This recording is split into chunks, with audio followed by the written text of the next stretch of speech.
नमस्ते दोस्तों, एक बार फिर से आप सभी का हमारे चैनल में बहुत-बहुत स्वागत है। आज हम आपके साथ चुकंदर की बहुत ही टेस्टी और हेल्दी मसाला पूरी की रेसिपी शेयर करने वाले हैं। इन पूरियों को बनाना बहुत ही आसान है, बहुत ही टेस्टी और खस्ता ये बनकर तैयार होती है और खाने में ये बहुत ही ज़्यादा स्वादिष्ट लगता है। इन पूरियों को खाने के लिए सब्जी की भी जरूरत नहीं होती है, सिर्फ आप अपनी कोई भी मनपसंद चटनी या फिर दही के साथ इन पूरियों को खा सकते हैं। बच्चे और बड़े सभी इन स्वादिष्ट पूरियों को खाना पसंद करेंगे, तो चलिए बिना देरी के देख लेते हैं कि इस सुपर टेस्टी और हेल्दी पूरी को किस तरह से बनाना है।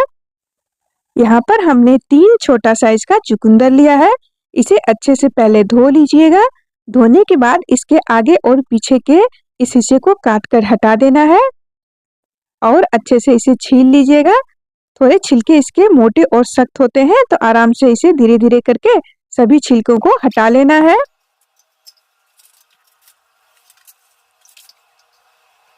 देखिए इस तरह से हमने छील लिया है, तो यहाँ पर कहीं भी छिलका नहीं लगा होना चाहिए, तो इसी तरह से सभी को छीलकर तैयार कर लीजिए।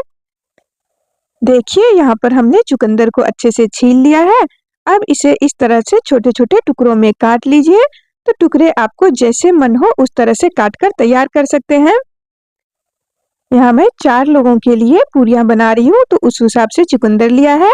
आप ज़्यादा लोगों के लिए बना रहे हैं तो चुकंदर की मात्रा भी आप ज़्यादा ले सकते हैं। देखिए सभी को हमने कट कर लिया है। अब लीजिए मिक्सी का एक बड़ा वाला जार और इसमें सभी चुकंदर को हमने डाल देना है।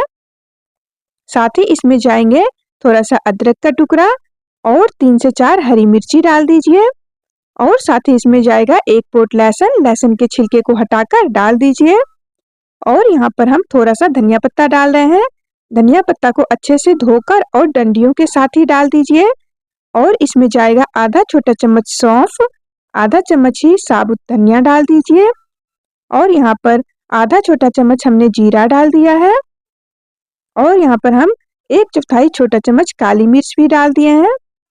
अब इन सबको हमें पीस लेना है, तो पहले बिना पानी डाले ही पीसे। बिना पानी डाले थोड़ी देर चलाया और देखिए इस तरह से दरदरा हो गया, पर इसका हमें बहुत ही बारीक पेस्ट तैयार करना है, तो इसके लिए अब इसमें हमें थोड़ा सा पानी डालना है। पानी डालकर इसे पीसेंगे तो बहुत ही अच्छे से ये पीसकर तैयार हो जाएगा।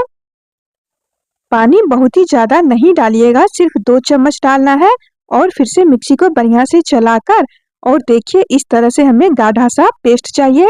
अगर आप पानी ज़्यादा डाल देंगे तो पेस्ट पतला हो जाएगा। मिक्सी को थोड़ा रोक-रोक के चलाइएगा, तो कम पानी में ही बहुत ही बढ़िया पेस्ट तैयार हो जाता है। अब यहाँ पर एक परात ले ली हूँ और उसमें हम डाल रहे हैं गेहूं का आटा। तो मैं यहाँ पर 3 कप आटा ले रही हूँ। तो 3 चुकंदर के लिए 3 कप आटा लेना है। आटा को छान कर लीजिएगा और यहाँ पर आधा छोटा चम्मच हमने नमक डाल दिया है और आधा चम्मच ही इसमें हम अजवाइन को हाथों से क्रश करके डाल दिए हैं। अब यहाँ पर हम डाल देते हैं घी। घी हल्का गरम करके और 3 से 4 छोटा चम्मच डाल दीजिएगा। घी, नमक और अजवाइन को सबसे पहले आटे में बढ़िया से मिला लीजिएगा। तो 1 से 2 मिनट इस तरह से रगड़ते हुए मिक्स कर लीजिएगा।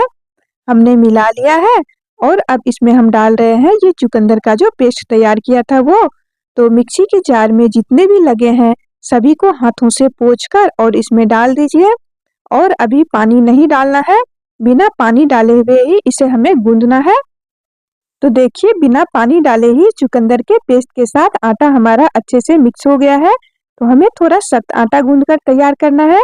अगर आपका इस तरह से नहीं हो रहा है तो 1-2 चम्मच पानी डाल सकते हैं या फिर जितनी जरूरत हो उतना पानी डालकर और इस तरह से थोड़ा सख्त आटा गूंदकर तैयार कर लीजिएगा।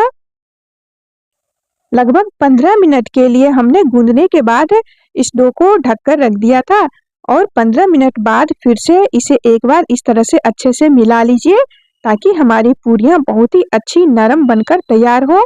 तो 1 से 1.5 मिनट इस तरह से, जिस तरह से रोटी के लिए हम लोग आटा तैयार करते हैं उस तरह से फिर से इसे मसल लेना है और इसके बाद पूरियों के हिसाब से छोटी छोटी लोइयां लीजिए और गोल इस तरह से पेड़ा बना लीजिए। तो एक बार में आप 8 से 10 बनाकर रख सकते हैं पूरियों को और फिर तल सकते हैं।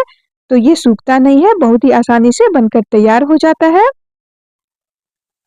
इस तरह से लोइयां बनाइए और अब यहाँ पर मैंने थोड़ा सा तेल ले ली हूँ।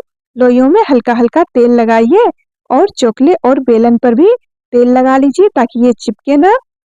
हम इसमें आटा लगाकर नहीं बेल रहे हैं, आटा लगाकर बेलेंगे तो तेल गंदा हो जाएगा। ऐसे आप चाहे तो इसमें आटे का परथन लगाकर भी बेल सकते हैं अगर आपको तेल के साथ बेलने में दिक्कत हो रही है। देखिए हल्का हल्का दोनों तरफ से लोइयों में तेल लगाइए और हल्के हाथों से बेलन चलाते हुए पूरी का शेप दे दीजिए। तो आप इसे अपने हिसाब से थोड़ा मोटा पतला जैसा रखना चाहते हैं उस तरह से बना सकते हैं। तो चलिए अब हम तल के भी दिखा देते हैं आपको। तलने के लिए आप घी का या फिर रिफाइंड तेल का इस्तेमाल कर सकते हैं। कढ़ाई में तेल डालकर गैस का फ्लेम ऑन कर दीजिए और कुछ देर तेल को गर्म होने दीजिए। जैसे ही तेल गर्म हो जाए तो थोड़ा सा यहाँ पर आटा का पीस डालकर देखिए, जब इस तरह से बबल्स आने लग जाए तेल में तो समझिए तेल गर्म हो गया है। तो अब इसमें आप पूरियों को तल सकते हैं। पूरियों को तेल में डालने से पहले गैस का फ्लेम मीडियम कर दीजिए। एक पूरियां डालिए और कुछ देर रहने दीजिए। जब वो हल्की सी फूलने लग जाए तो ऊपर से इस तरह से दबाकर और आपको इसको पूरी तरह से फुला लेना है। तो आप देख सकते हैं कितना बढ़िया से पूरी फूल गई है। तो अब इसे पलटकर दूसरी तरफ से भी अच्छे से पकने देते हैं। तब तक एक पूरियों को और कढ़ाई में डाल दीजिए, उसे भी कुछ देर तेल में पकने दीजिए। जैसे ही वो तेल के ऊपर आ जाए तब ऊपर से आप दबाइएगा और ये देखिए ये भी कितने बढ़िया से फूल चुका है। तो इसी तरह से हम सभी पूरियों को फ्राई कर लेंगे। इन पूरियों को बनाना बहुत ही आसान है और ये चुकंदर हमारे स्वास्थ्य के लिए बहुत ही ज्यादा फायदेमंद होता है। तो आप अपने खाने में चुकंदर को किसी न किसी रूप में जरूर शामिल करें। चुकंदर का जूस हमारे स्वास्थ्य के लिए बहुत ही फायदेमंद होता है। अगर आप उसका वीडियो देखना चाहते हैं तो हमारे चैनल पर पहले से ही अपलोड है, आप जाकर देख सकते हैं। तो आप एक बार हमारे तरीके से इस चुकंदर की मसाला पूरी को जरूर ट्राई कीजिएगा। आपने देखा ही बनाना कितना आसान है और खाने में इतना जबरदस्त लग रहा था इसका टेस्ट कि आप एक बार बना लिए तो बार बार इन पूरियों को बनाना चाहेंगे। तो आप एक बार हमारे इस तरीके से चुकंदर की मसाला पूरी को जरूर ट्राई कीजिएगा। और यहाँ पर हमने इसे खाने के लिए मूंगफली और धनिया के पत्ते की चटनी बनाई है। तो आप चटनी के साथ या फिर दही के साथ इसे खा सकते हैं। इन पूरियों को आप गरम गरम ही खाएं, बहुत ही ज्यादा टेस्टी लग रहा था। और आज की हमारी ये वीडियो और रेसिपी आपको कैसी लगी कमेंट करके जरूर बताइएगा। अगर आप चटनी की रेसिपी देखना चाहते हैं तो वो भी कमेंट कीजिएगा, हम वीडियो आपके साथ शेयर कर देंगे। यहाँ तक बने रहने के लिए आपका बहुत बहुत धन्यवाद। Thank you.